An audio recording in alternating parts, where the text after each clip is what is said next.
Meus queridos irmãos e irmãs, que a graça e a paz de Cristo esteja contigo e com a sua casa, em nome de Jesus. Hoje nós estamos nos encontrando excepcionalmente aqui, virtualmente, devido às nossas restrições, as novas restrições, me perdoe. Por isso, neste domingo e durante o culto de quarta-feira e pelo menos até o próximo domingo, nós só teremos o culto online, ao vivo, em que você vai poder cultuar conosco e adorar o Senhor da sua casa. Este é o momento que nós estamos obedecendo às recomendações dos gestores públicos para que nós possamos, de fato, zelar pela saúde uns dos outros, entendendo aí o colapso que está acontecendo nos hospitais, praticamente em todo o nosso Brasil. Tá bom, queridos? Então, como nós fazemos domingo pela manhã, nós vamos estudar a palavra de Deus, especificamente hoje pela manhã, no Salmo de número 3, que é o assunto que nós temos estudado aqui na classe dos adultos. Mas antes disso, queridos, nós vamos lançar no culto de hoje à noite a campanha de missões mundiais. E por isso, antes de nós orarmos por esse dia, agradecendo a Deus por mais esta manhã, pela sua vida, pela sua família, por nós estarmos juntos aqui, nós aqui, você aí da sua casa, junto buscando a presença do Senhor, buscando mais conhecimento e graça do Senhor, mediante a sua palavra. Por isso eu convido você para que acompanhe conosco um vídeo de missões mundiais e depois nós vamos orar e iniciarmos então a nossa aula de hoje.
Jesus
Amém. Louvado seja o nome do nosso Deus.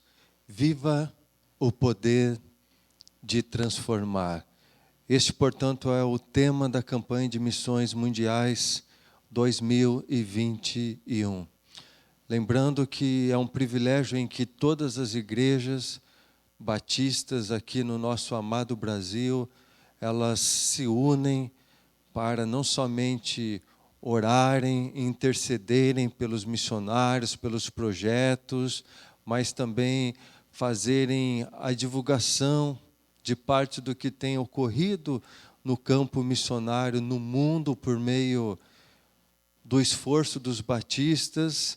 E é uma oportunidade que as igrejas também se unem para levantarem recursos financeiros em que totalmente é enviado lá para fora, para o campo missionário, para os missionários que de fato estão atuando dentro de cada um dos seus desafios. E o versículo-chave do tema da campanha deste ano nós encontramos na segunda carta de Paulo a Timóteo, capítulo 1, versículo de número 7, que diz assim: pois Deus não nos deu espírito de covardia, mas de poder, de amor e de equilíbrio. Que assim seja nas nossas vidas. Centenas de missionários, apoiados por nós batistas brasileiros, estão em inúmeros desafios no campo, em todas as regiões do mundo, renunciando a sua própria vida para servir ao Senhor e se doar a vidas preciosas pelas quais Cristo Jesus morreu ali naquela cruz. Você pode ser instrumento de Deus na vida deles, também contribuindo financeiramente. Lembrando que o real está bastante desvalorizado frente ao dólar, e é mais um desafio que nós temos nesta campanha, de levantar o maior recurso possível para que de fato nós consigamos abençoar o campo missionário. Eu quero orar pela sua vida, eu quero orar pela saúde financeira da sua casa e também por missões mundiais em nome de Jesus. Nosso Deus e nosso Pai, Deus querido, Deus todo-poderoso, Criador dos céus e da terra. Nós vamos fazer o lançamento na noite de hoje, Senhor, da campanha de missões mundiais.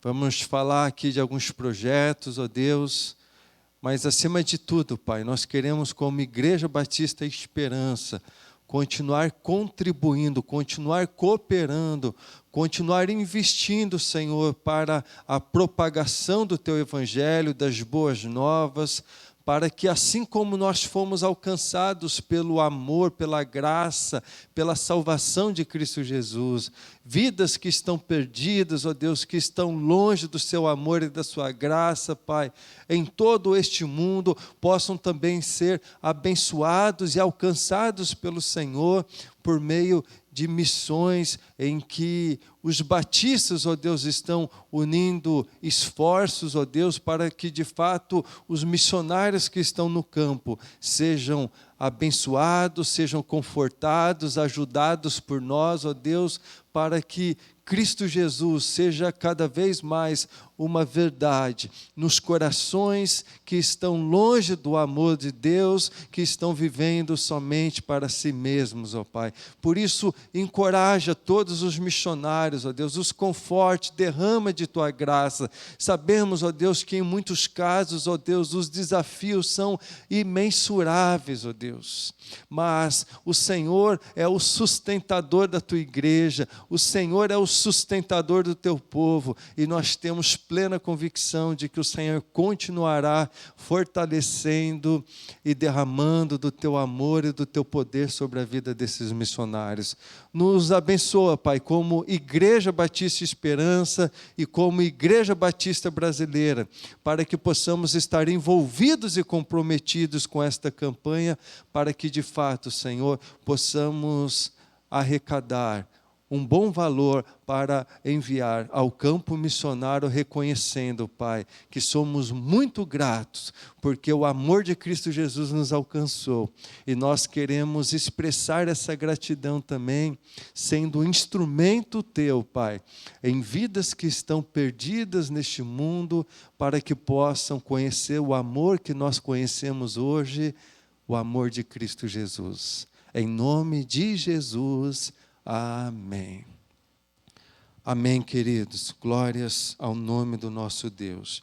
Nós vamos, então, passar ao estudo desta manhã, lembrando que nós estamos estudando o Salmo de número, ou melhor, o conjunto de salmos, e nesta manhã, o Salmo de número 3, tá bom? Estamos, então, no nosso terceiro domingo em que iniciamos um estudo no livro dos Salmos.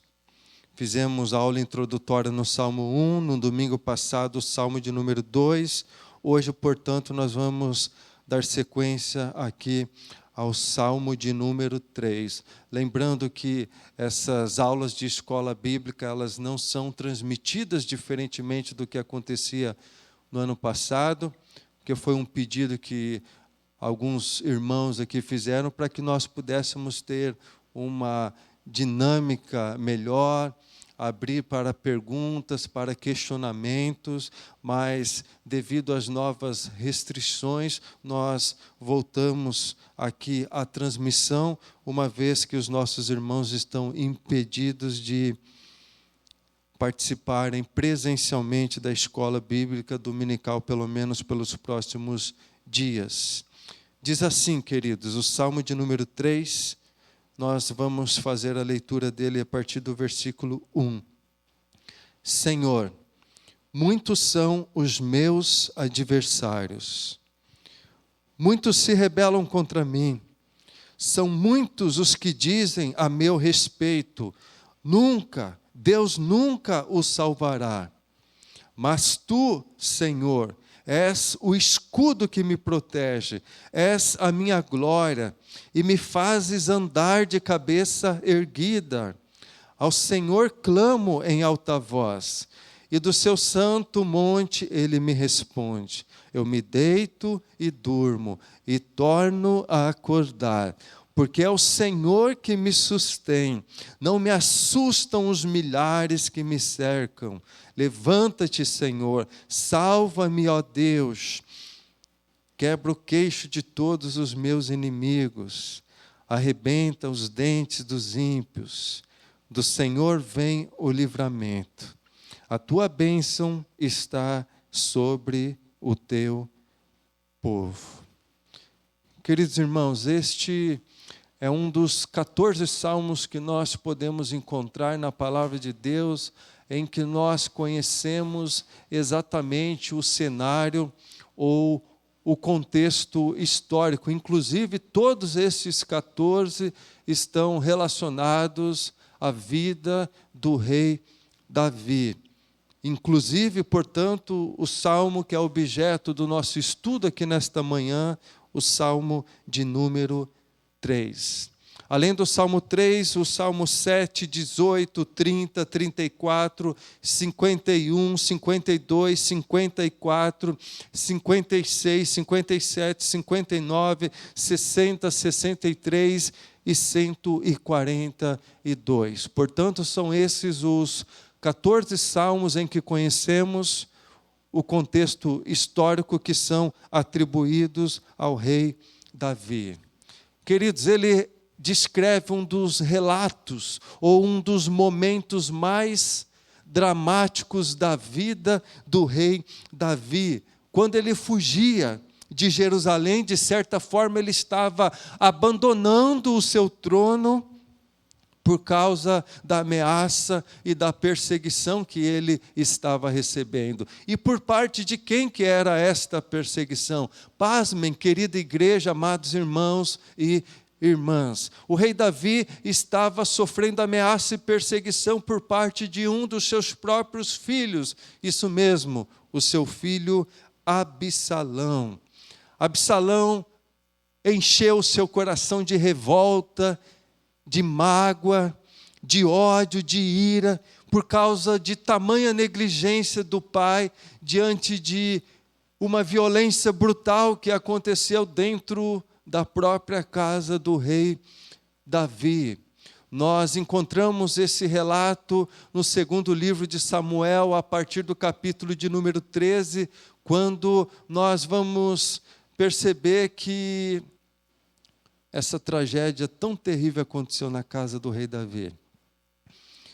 Ele tinha vários filhos, mas 2 especificamente, que eram meio-irmãos de Absalão, Aminon, o seu irmão, e Tamar, a sua irmã. Diz a palavra de Deus que Aminon, ele se apaixonou profundamente pela sua irmã Tamar. E por isso ele arquitetou um plano asqueroso para que ele pudesse alcançar esse objetivo maligno que estava dentro do seu coração de ter relação sexual com a sua própria irmã. Por isso diz a palavra de Deus que um dos principais amigos de Aminon, que se chamava Jonadab, ele percebeu que certo dia o seu amigo Aminon estava triste, estava abatido, estava cabisbaixo, então o confrontou. O que está acontecendo, meu amigo? Por que você está triste, abatido, está precisando de alguma coisa? Então, Aminon decide abrir o coração para o seu amigo Jonadab. Eu estou terrivelmente apaixonado ou seduzido pela minha irmã Tamar. Então, Jonadab passou a seguinte orientação para o seu amigo Aminon. Finja que está doente. Mande chamar ou espere que o seu pai, o rei Davi, venha te visitar aqui na sua cama. E quando isso acontecer, peça autorização a ele para que ele libere Tamar, a sua irmã, para que venha aqui na sua casa preparar comida e servir para você aqui na própria cama. Ele gostou da ideia. E assim foi feito. Seu pai o visitou. Ele conseguiu confundir o seu pai. Seu pai não percebeu a maldade que estava no coração do seu filho Aminon. Davi mandou chamar Tamar para que preparasse comida para o seu irmão. E quando isso aconteceu, quando ela foi até o quarto que ele estava, ele dispensou as demais pessoas que estavam ali e ficou sozinho com sua irmã. Quando ela foi servi-lo, ele a agarrou, ele a violentou, a forçou a ter relações sexuais com ele. Esse crime brutal, essa violência terrível, aconteceu dentro da casa do próprio rei Davi. Imediatamente quando isso aconteceu, diz a palavra de Deus, no segundo livro de Samuel, capítulo 13, versículo 15, que Aminon, ele teve uma forte aversão pela sua irmã Tamar. A ideia de aversão aqui é como que ele estivesse sentindo-se enojado. Tamanha gravidade da violência consumada para com a sua irmã. Depois ele a dispensou, depois ele a mandou embora, uma vez que a violência havia sido consumada, envergonhando-a, humilhando-a cada vez mais, apesar do clamor da sua irmã, ainda assim ele estava totalmente indiferente para com toda a dor e sofrimento de sua irmã. E daí, queridos, diante dessa crueldade que aconteceu dentro da casa de Davi, eu chamo a sua atenção aqui para 2 características que nós podemos encontrar ainda em 2 Samuel, capítulo 13, versículo de número 3, que diz assim: Aminon tinha um amigo astuto chamado Jonadab. amigo astuto. O perigo das más influências. Não somente aqui uma palavra de exortação para a nossa juventude, mas também para nós que somos pais. Não podemos ser omissos, não podemos ser negligentes. Precisamos ter o cuidado de saber com quem aqueles a quem nós amamos estão se relacionando. Aqueles que fazem parte do círculo de amizade dos nossos filhos. Diz a palavra de Deus que um dos principais amigos do filho do rei Davi, Aminon, era astuto. Astuto. Mas Davi estava muito ocupado com os seus compromissos junto ao palácio. E ele não conseguiu perceber isso que estava acontecendo dentro da sua própria casa, ou até mesmo a má influência na vida de um dos seus filhos. Uma segunda observação que eu quero fazer ainda em 2 Samuel capítulo 13, agora no verso de número 4. Olha o que diz: estou apaixonado por Tamar. Queridos, isso não acontece do dia para a noite. Certamente essa raiz brotou e foi florescendo no decorrer do tempo, na vida e no coração de Aminon. Certamente, se o seu pai, o rei Davi, estivesse mais presente com as necessidades da sua própria família, possivelmente ele conseguiria perceber a mudança de comportamento do seu filho. Diz que em determinado momento ele estava triste, abatido, por isso que o seu amigo Jonadab foi até ele: o que está acontecendo com você? Até mesmo uma pessoa astuta conseguiu perceber que ele não estava bem, mas o próprio pai, o rei Davi, não conseguiu perceber isso, que o seu coração estava contaminado, estava corrompido, que ele estava pensando coisas terríveis acerca da sua própria irmã. Depois da tragédia, quando o rei Davi soube, diz o texto em 2 Samuel capítulo 13, versículo de número 21, que Davi, ele ficou indignado. Indignado. O texto para por aí. Essa foi a única reação que Davi teve quando ele soube da crueldade que um dos seus filhos praticou com a sua filha. Simplesmente o seu coração se encheu de indignação, mas ele nada fez. Ele não procurou seu irmão, ele não procurou a sua irmã que estava machucado, ele não agiu como pai, ele não interviu diante da situação, simplesmente se indignou.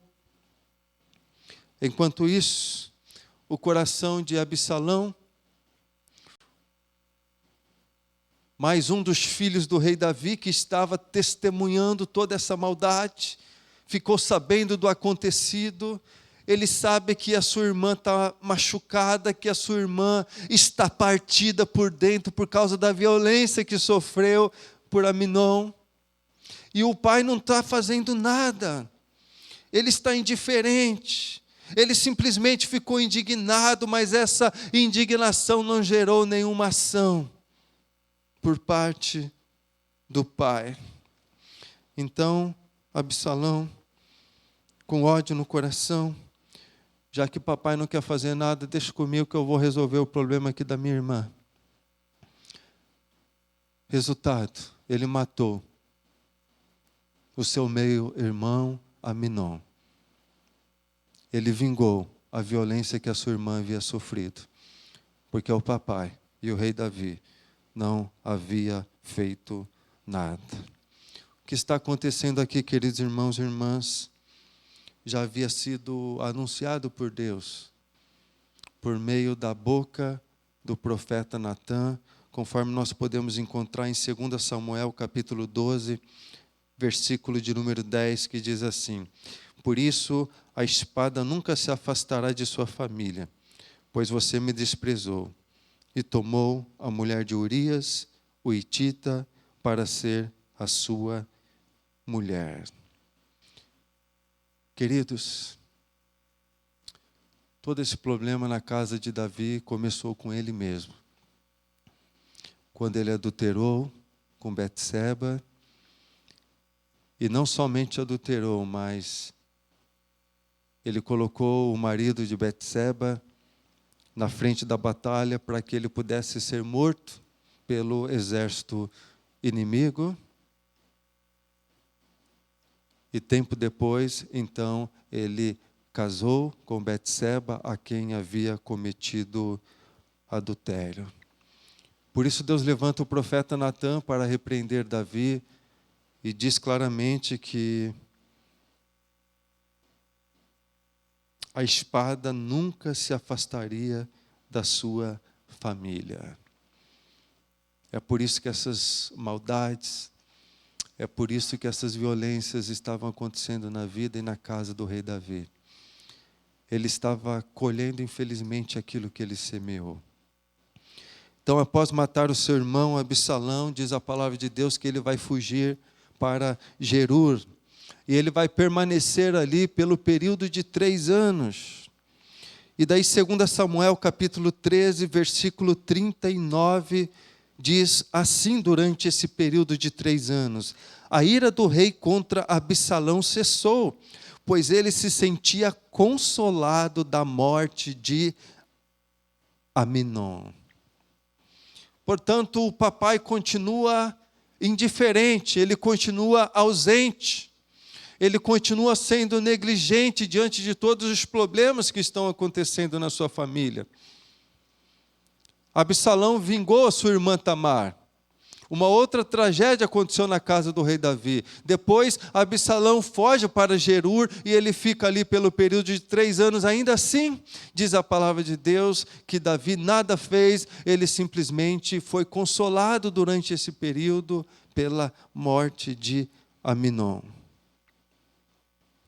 Depois desses 3 anos, diz a palavra de Deus que o rei Davi estava com saudade de Absalão. E um dos seus servos, Joabe, percebendo isso, ele meio que dá um puxão de orelha em Davi. Então ele entende o recado. E daí o rei Davi autoriza que Joabe vá buscar o seu filho Absalão para que pudesse retornar e morar em Jerusalém, próximo do pai novamente, como era antes. E diz a palavra de Deus que quando isso acontece em 2 Samuel, agora capítulo 14, versículo de número 24. Quando Joabe chega com Absalão, depois de 3 anos, a situação não estava tratada ainda. A ordem que Davi dá é a seguinte: não virá a minha presença.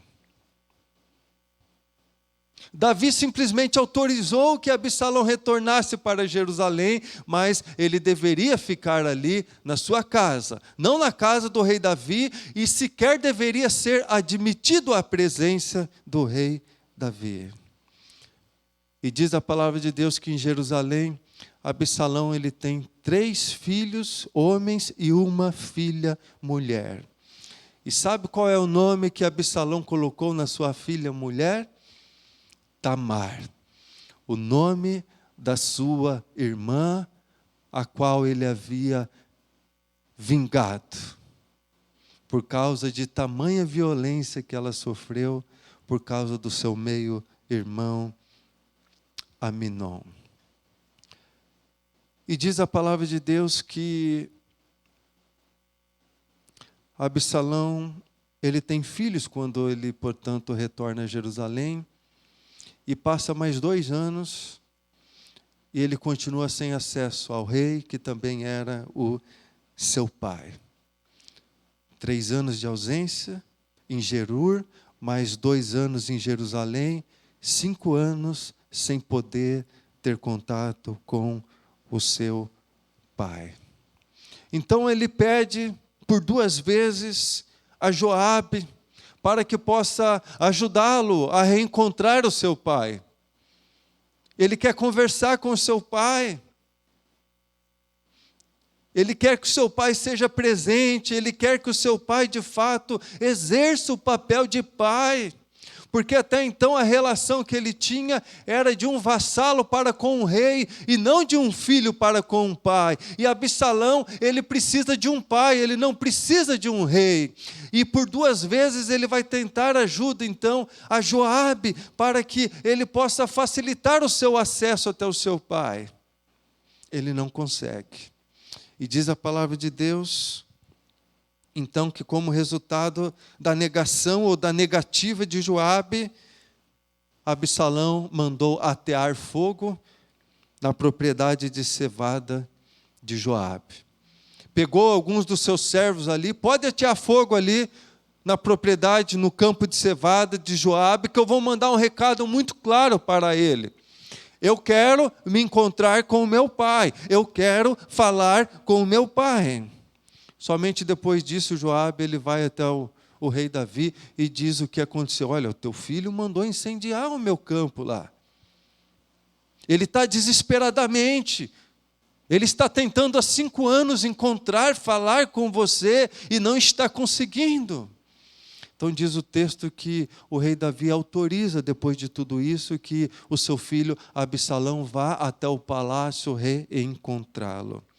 E nós encontramos essa descrição em 2 Samuel, capítulo 14, versículo de número 33. E o que chama a nossa atenção na descrição do texto é o seguinte: ele entrou, Absalão, e prostrou-se com o rosto em terra perante o rei. E o rei saudou-o com um beijo. Ficou nisso. Não aconteceu mais nada. O filho se prostra diante do pai. Ele estava com saudade. Ele queria amor. Ele queria carinho. Ele queria atenção. Ele queria conversar com o seu pai. Mas o seu pai simplesmente o beijou e o mandou de volta para casa. A postura de Davi apenas aumenta aquela revolta que estava no coração de Absalão. Por isso ele vai começar a promover uma insurreição contra o próprio pai.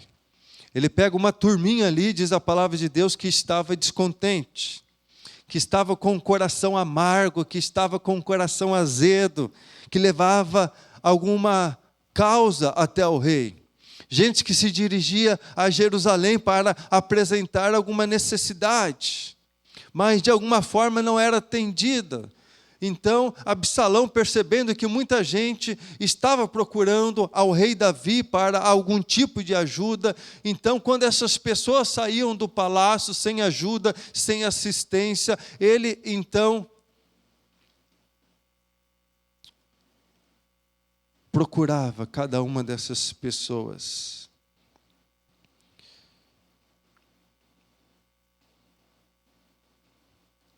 Nós encontramos esse relato em 2º livro de Samuel, capítulo 15, versículo de número 4. Quem me dera ser designado juiz dessa terra. Olha o que ele diz. Todos os que tivessem uma causa ou uma questão legal viriam a mim, e eu lhes faria justiça. Aquela turminha azeda, aquela turminha do grupo dos descontentes, dos insatisfeitos. O filho do rei Davi, Absalão, abordava cada uma dessa turma e fazia um joguinho duplo, porque ele tinha interesses naturalmente escusos contra o próprio pai. Então, ao promover essa insurreição, cada vez mais diz a palavra de Deus que ele consegue aumentar o número de aliados. Até que ele pede para ir até Hebrom, quando Absalão ali vai completar a sua conspiração contra o seu próprio pai. 2 Samuel, capítulo 15, versículo de número 12, diz assim: ao ouvirem o som das trombetas, declarem: Absalão é rei de Hebrom. Portanto, aumentou muito o número de pessoas leais a Absalão. Quando a notícia, portanto, chegou a Davi, ele ficou assustado, ele ficou preocupado. E por isso Davi, então, decidiu empreender fuga. Dentro desse contexto aqui que nós mencionamos, nasce, então, o Salmo de número 3, inspirado por Deus, a partir de uma experiência íntima e profunda que Davi teve, portanto, com o Senhor, o nosso Deus.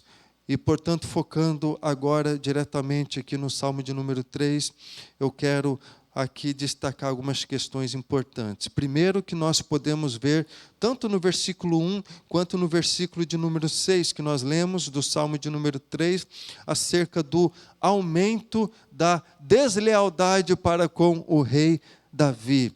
Ele começa declarando: Senhor, muitos são os meus adversários, muitos se rebelam contra mim. No versículo 6 ele vai dizer: não me assustam os milhares que me cercam. Portanto, Davi, ele fica com medo porque ele está assustado porque ele vê o número do exército do seu inimigo, do seu próprio filho Absalão, aumentar. E por isso ele empreende fuga. Uma outra questão importante é acerca dos boatos que começaram a surgir e soar ali, ou soprar no coração do rei Davi, acerca de uma suposta indiferença de Deus, conforme nós podemos encontrar no versículo de número 2 do Salmo 3. São muitos os que dizem a meu respeito: Deus nunca o salvará. Ah, queridos, quando a gente está passando por momentos delicados, é terrível quando nós ouvimos isso. Você está perdido. Seu Deus não está contigo. Seu Deus não vai fazer nada para te ajudar. O seu Deus não pode te salvar. Ou como diz a mulher de Jó: abandona o teu Deus e morra, acabou, não tem mais jeito. Essa foi uma segunda característica que nós podemos encontrar aqui no Salmo de número 3. E a última está no versículo de número 8. O caos que vivia o povo, do Senhor vem o livramento. A situação era tão dramática que o rei Davi reconheceu que somente Deus de fato poderia não somente livrar a ele, mas livrar o seu povo, devido à ascensão que estava tendo o exército inimigo do seu próprio filho Absalão. E daí, queridos, quando esse monte de emoções aflora, se avolumam, é comum passar uma interrogação em nossa mente. Por quê? Por que eu estou passando por isso? Por que todas essas tribulações, por que todas essas lutas, por que todos esses problemas estão acontecendo a mim? Uma reflexão adequada sobre essas emoções são essenciais. Porque, geralmente, quando as emoções, elas, de fato, avolumam, nós tendamos a pensar somente na esfera horizontal, somente nos problemas, somente no caos. Nós só conseguimos focar na esfera terrena. E é importante, querido, quando o nosso coração é tomado por essas emoções, quando elas começam de fato a aflorar, nós precisamos entender que muito melhor do que nós focarmos na esfera horizontal, nós precisamos entender a nossa postura na esfera vertical. Ou seja, será que as nossas emoções, será que a nossa conduta todas elas condizem de fato com a palavra de Deus? Será que a nossa vida está sendo pautada e fundamentada pela palavra de Deus? Por que que isso é importante? Porque quanto menor for o nosso relacionamento com Deus, maior será as tragédias ou o impacto dos problemas nas nossas vidas.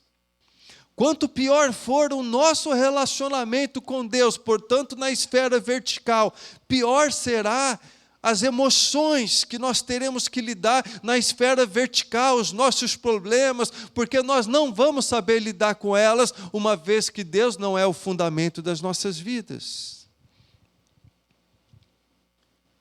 O reverendo Bonilha, ele comenta que as emoções são a linguagem da nossa alma. É verdade, queridos. Quando as emoções afloram, elas vão apontar claramente para uma dessas duas opções. Ou se nós estamos perto de Deus, ou se nós estamos longe de Deus.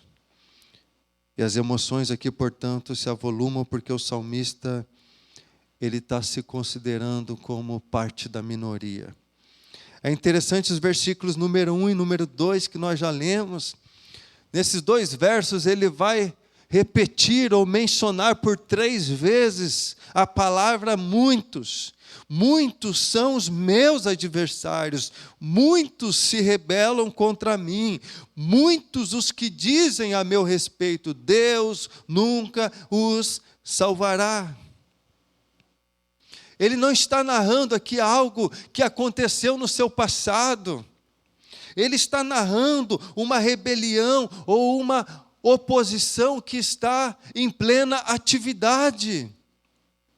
Ele diz no versículo 1, se rebelam contra mim.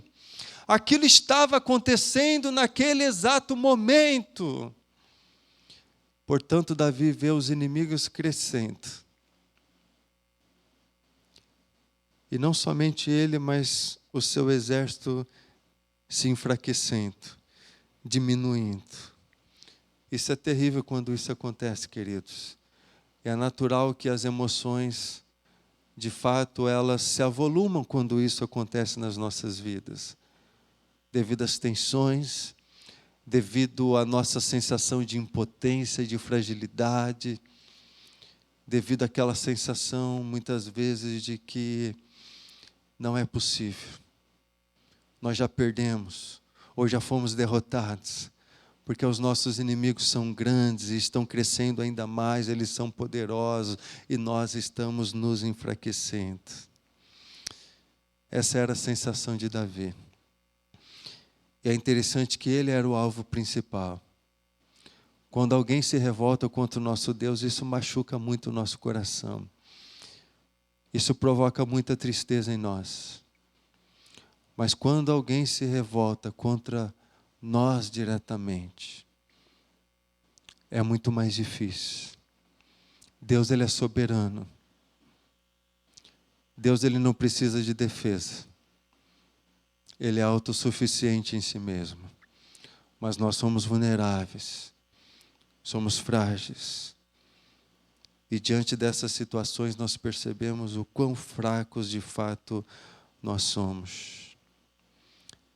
Mas Davi, ele sabe que ele é o alvo principal também porque ele tem culpa no cartório. Porque ele pecou. Porque ele adulterou. Porque ele promoveu desgraça na sua casa. Ele sabe que está colhendo, infelizmente, os frutos que ele semeou. Mas é interessante que diante de toda essa consciência, em 2 Samuel, capítulo 16, versículos 11 e 12, nós vamos ver ali Davi recorrendo à misericórdia de Deus. 2 Samuel, capítulo 16, versículos 11 e 12. Disse então Davi a Abissai e a todos os seus conselheiros: até o meu filho, o sangue do meu sangue, procura matar-me. Quanto mais este benjamita, deixem-no em paz. que amaldiçoe, pois foi o Senhor que mandou fazer isso.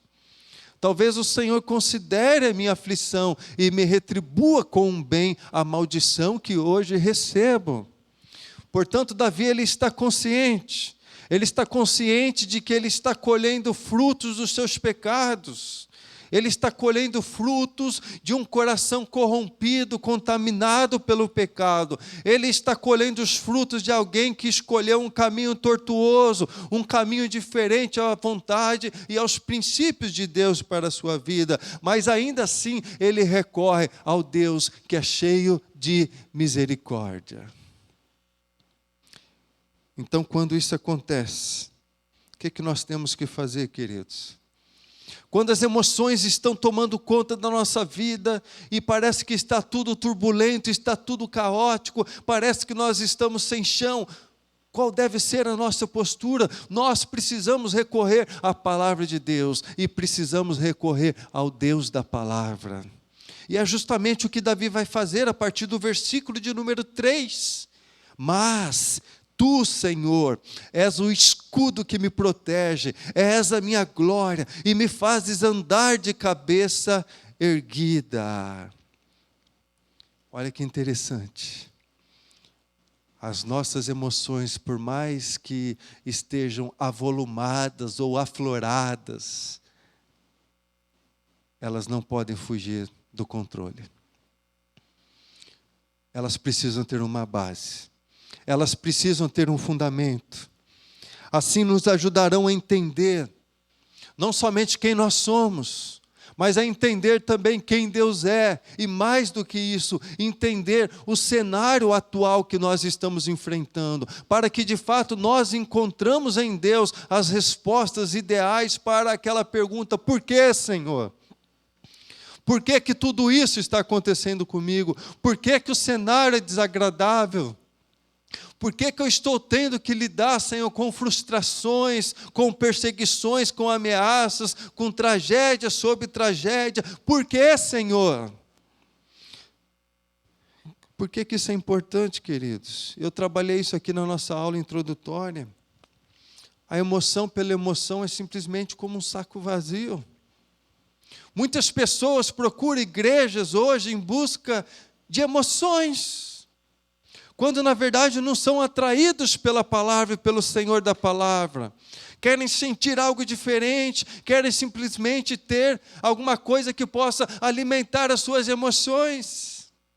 O problema é que quem vai à igreja somente em busca de emoções, hoje foi tocado, hoje foi impactado, e por isso ela chorou, e por isso ela ficou maravilhada. Na semana que vem, ela vai precisar voltar à igreja em busca de novas emoções. E assim sucessivamente, como que um saco furado.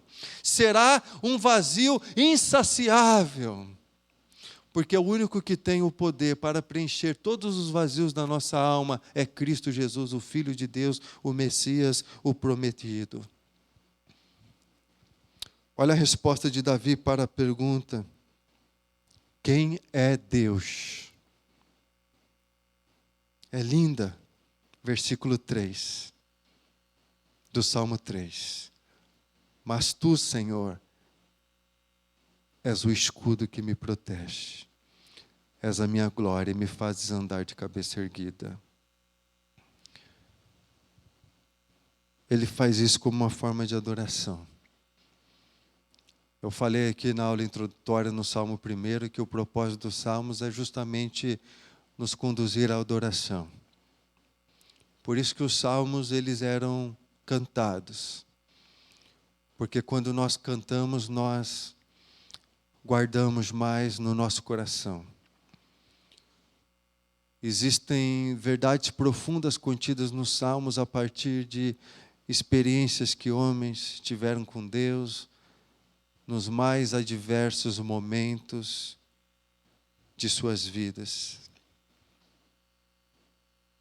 E Davi, com as emoções à flor da pele, a pergunta que muitos fazem quando se vêem em situações assim: onde está Deus? Ou quem é Deus?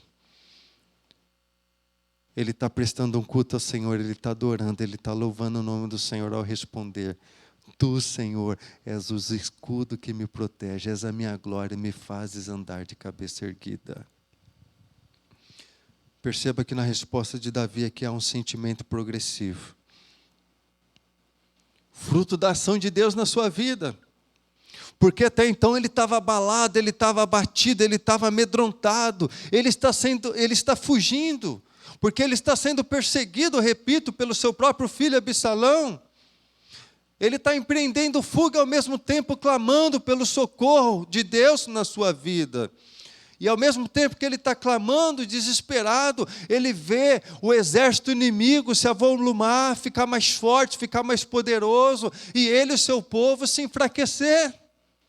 Isso vai aumentando as suas inquietações, as suas angústias, e a pergunta que muitas vezes nós fazemos quando as emoções de fato se avolumam nas nossas vidas: quem é Deus?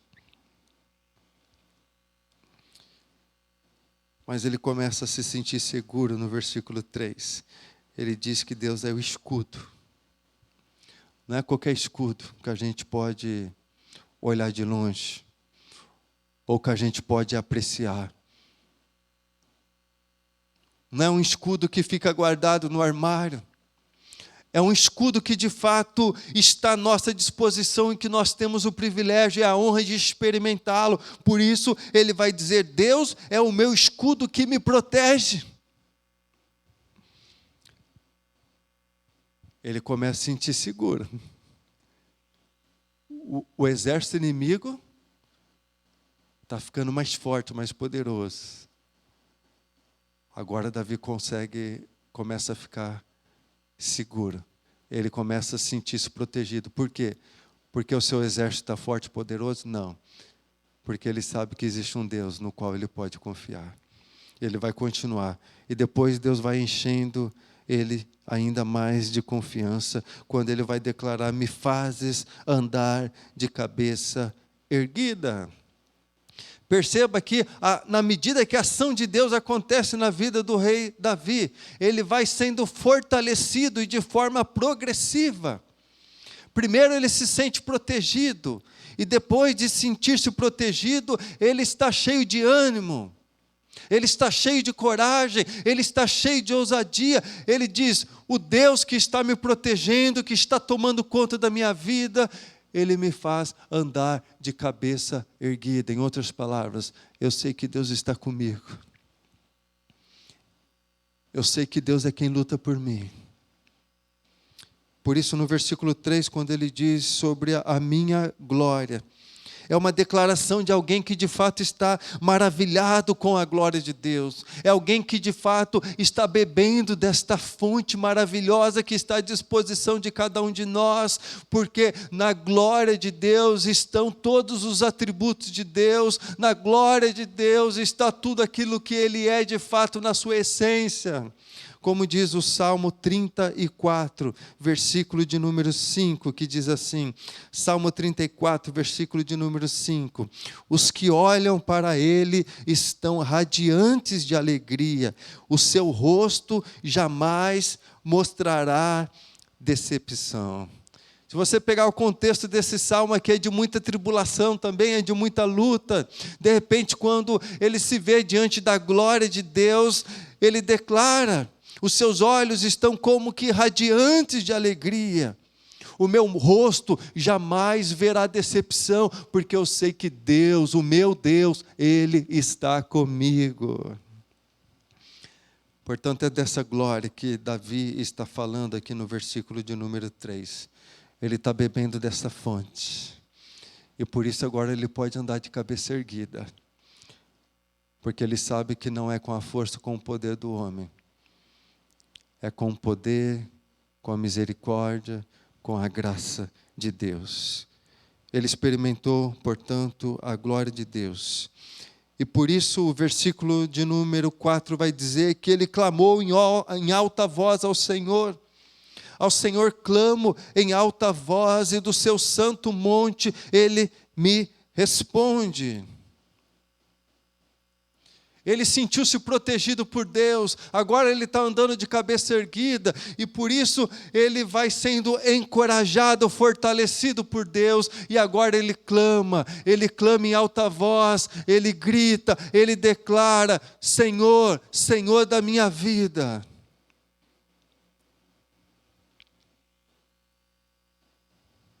E o que aconteceu com ele depois que ele clamou? Versículos 5 e 6.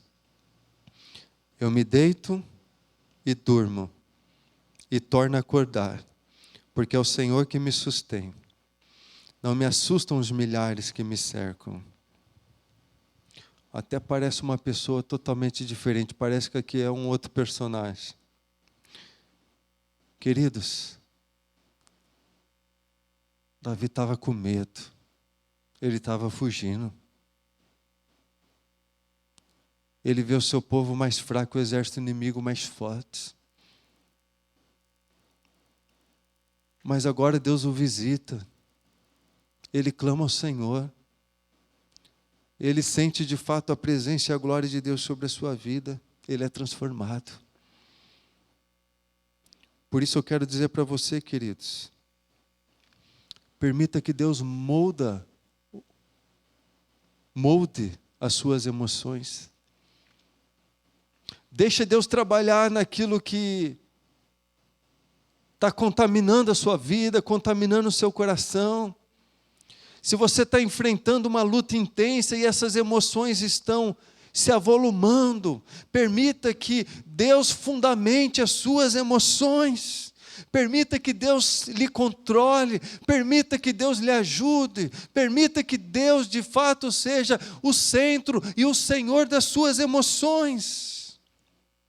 Se você entender isso, queridos, assim como aconteceu com o rei Davi, olha que lindo isso, ele deita, ele dorme, ele acorda, porque ele sabe que Deus está cuidando dele, que Deus está sustentando dele, ele não precisou tomar calmante.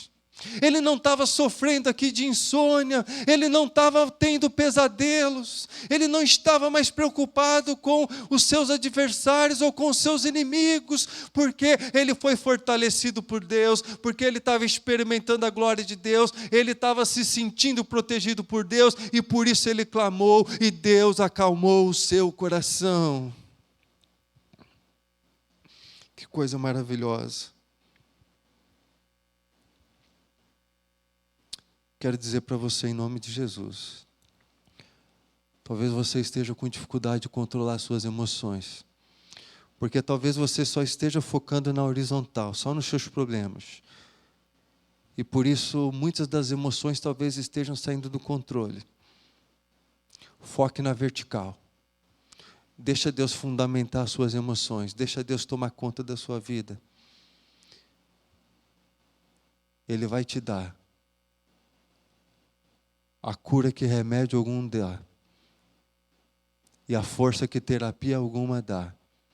Você vai conseguir colocar a cabeça no travesseiro, você vai dormir em paz, vai acordar em segurança, tendo a certeza que Deus está cuidando da sua vida, em nome de Jesus. Então Deus, como que Deus deu a vitória para ele?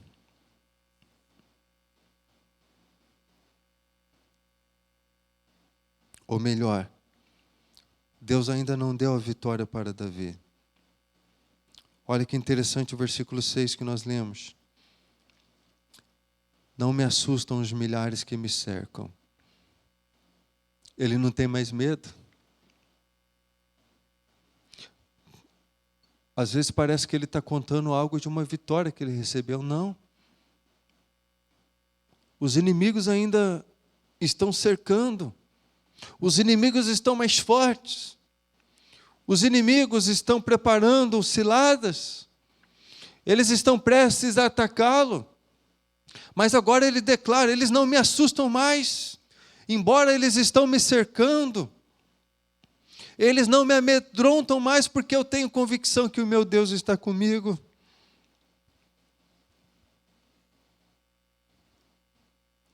Ele está preparado por Deus para enfrentar o pior, com plena convicção que de fato Deus é o seu escudo. Deus é aquele que lhe faz andar de cabeça erguida. Por isso eu concluo nos últimos 2 versículos 7 e 8, que é a oração que Davi faz. Levanta-te, Senhor. Salva-me, Deus meu. Quebra o queixo de todos os meus inimigos. Arrebenta os dentes dos ímpios. Olha que interessante a oração que ele faz aqui. Davi foi conduzido por Deus a um nível de espiritualidade tão maravilhoso.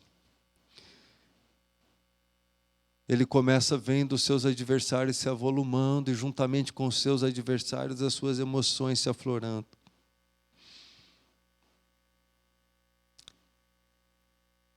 E naquela pergunta, quem é Deus? Ou onde está Deus? Ele adora, ele cultua, ele glorifica o nome do Senhor. Ele é o meu escudo que me protege. Ele é o Deus que me faz andar de cabeça erguida. Esse nível maravilhoso de espiritualidade que ele está vivenciando a partir da ação de Deus sobre a sua vida. É algo tão maravilhoso que ele só consegue enxergar o lado da vitória. Por que que isso é importante, queridos, nessa oração que ele faz aqui? Ele diz, levanta-te, Senhor, salva-me, meu Deus. Ele não está focando somente na sua segurança, na sua proteção, no seu livramento. Ele não está querendo apenas que Deus seja o refúgio da vida dele, mas ele vai além. A ação de Deus sobre a sua vida é tão maravilhosa. Deus o conduziu a um nível espiritual tão profundo, que além dele experimentar o Deus que protege, o Deus que é escudo, ele experimenta também um Deus que nos dá vitória. Por isso, ele não se contenta com nada além da vitória. E a oração dele vai nesse sentido. Não é prepotência, não é arrogância, não é soberba. Como às vezes nós ouvimos algumas pessoas por aí declararem vitórias que Deus não tem para as suas vidas. Não é isso que está acontecendo com Davi aqui. A ação de Deus na sua vida está tão maravilhosa que ele tem convicção de que a sua vida agora sim está no centro da vontade de Deus. Que Deus conduziu o seu coração para a vontade do Senhor. E por isso ele tem plena convicção de que Deus vai lhe dar a vitória. Não porque ele está declarando, não porque ele está cobrando, não porque ele está impondo esta vitória, mas porque ele sabe que de fato Deus está no controle, no comando da sua vida, e Deus tem de fato a vontade. Deus quer lhe dar esta vitória. É o entendimento aqui, queridos, de que sem Deus todo sucesso ou toda vitória, ela não tem sentido. Não pedimos vitórias que não sejam as vitórias de Deus. Essa convicção, portanto, que está aqui no versículo de número 7 de Davi, nasce da certeza de que a vitória virá. Não porque Davi pediu, mas porque agora ele está em sintonia com a vontade de Deus. E ele tem plena convicção de que Deus, o Senhor, está cuidando da sua vida e vai lhe dar a vitória. Isso é tão fantástico porque, como eu disse, o livramento não tinha acontecido ainda. Os inimigos estavam cercando a Davi. Mas ainda assim ele ora com tanta convicção. E a oração dele dá a entender até de que a vitória já havia acontecido, quando na verdade não havia. Mas depois, de fato, a história nos conta que Deus, de fato, operou esta vitória na vida do seu servo, o rei Davi. Por isso eu concluo, queridos. Versículo 8, ele vai dizer claramente do Senhor. Apenas do Senhor vem o livramento. A tua bênção está sobre o teu povo. O livramento só vem de Deus. As vitórias que não vêm de Deus, ou que não são vontade de Deus, para a nossa vida não importa. Importa somente, de fato, aquilo que é propósito de Deus para as nossas vidas. Davi, quando ele entendeu isso, por isso que ele orou com tanta convicção, como que se a vitória já tivesse acontecido. Porque a sua vida foi mudada por Deus, a sua vida foi transformada pelo Senhor. Ele reconheceu os seus erros, ele reconheceu os seus pecados, e por isso ele recorreu à misericórdia do Senhor para com as suas vidas.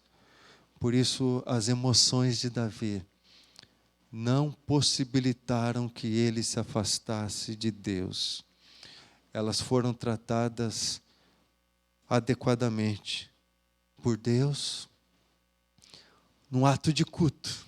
Repito, o propósito dos Salmos é isto. Ao refletirmos nessas experiências que esses homens tiveram com Deus, nós também fazemos isso num gesto de adoração, num gesto de culto, num gesto de rendição ao Senhor. Como Davi de fato declarou: mas tu, somente tu, Senhor, és o escudo verdadeiro que me protege. Ele está de fato se rendendo ao Senhor, ele está adorando, glorificando o nome do Senhor, ele está reconhecendo de fato que a vitória verdadeira só vem quando de fato nós estamos no centro da vontade de Deus, ou quando Deus controla as nossas emoções. Quantas pessoas não fizeram besteira?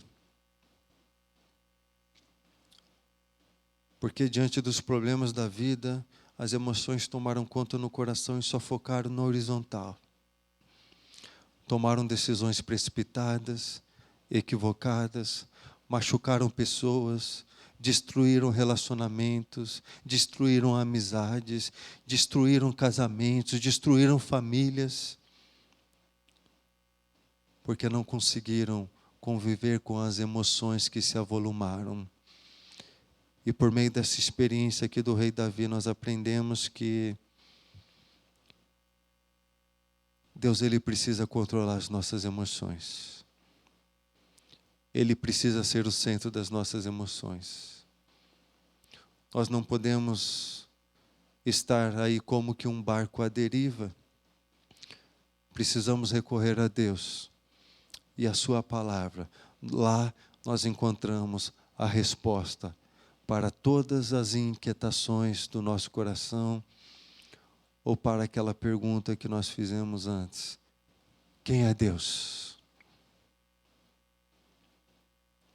O mesmo Deus que operou na vida de Davi, ele pode operar na sua vida. Talvez neste momento algumas lembranças desagradáveis estejam na sua mente, porque em momentos de problemas, de fraquezas, de fragilidades, você não conseguiu conviver com as suas emoções. Elas fizeram com que você tomasse decisões terríveis que lhe afastaram de Deus, lhe afastaram dos planos de Deus, lhe afastaram dos propósitos de Deus. Deixa Deus restaurar isso na sua vida a partir desta manhã, em nome de Jesus. Deixa Deus controlar. Deixa Deus lhe ensinar a conviver com as emoções fortes que muitas vezes dominam o seu coração. Deixa o Espírito Santo de Deus tratar a sua vida, a sua alma, assim como tratou a vida de Davi. Ele sofreu problemas terríveis na sua casa, sim, porque tudo começou lá com o adultério. O mau exemplo do pai refletiu na vida dos filhos. Mas ele se arrependeu, ele se voltou para o Senhor, ele recorreu à misericórdia de Deus, ele clamou ao Senhor e Deus lhe ajudou. Por isso que ele é o homem, apesar de todos os seus defeitos, segundo o coração de Deus. Assim como eu, assim como você, todos nós temos os nossos defeitos também. E por isso precisamos aprender a entregá-los todos diante do Senhor, para que Ele cure a nossa alma, para que Ele controle as nossas emoções e nos conduza, de fato, em segurança, em paz, em saúde, em nome de Jesus. Pai querido, Deus Todo-Poderoso, Quero entregar a vida dos nossos amigos, irmãos, familiares em Tuas mãos. Pessoas que talvez nos acompanharam aqui nesse estudo desta manhã, ó Pai.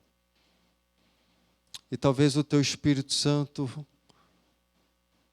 fez com que eles pudessem rememorar frustrações do passado, decisões equivocadas, precipitadas, tomadas quando as emoções estavam à flor da pele, quando as emoções lhes dominavam. E por isso decidiram somente voltados ou focados na esfera horizontal. Deus não era o centro, Deus não era a preocupação.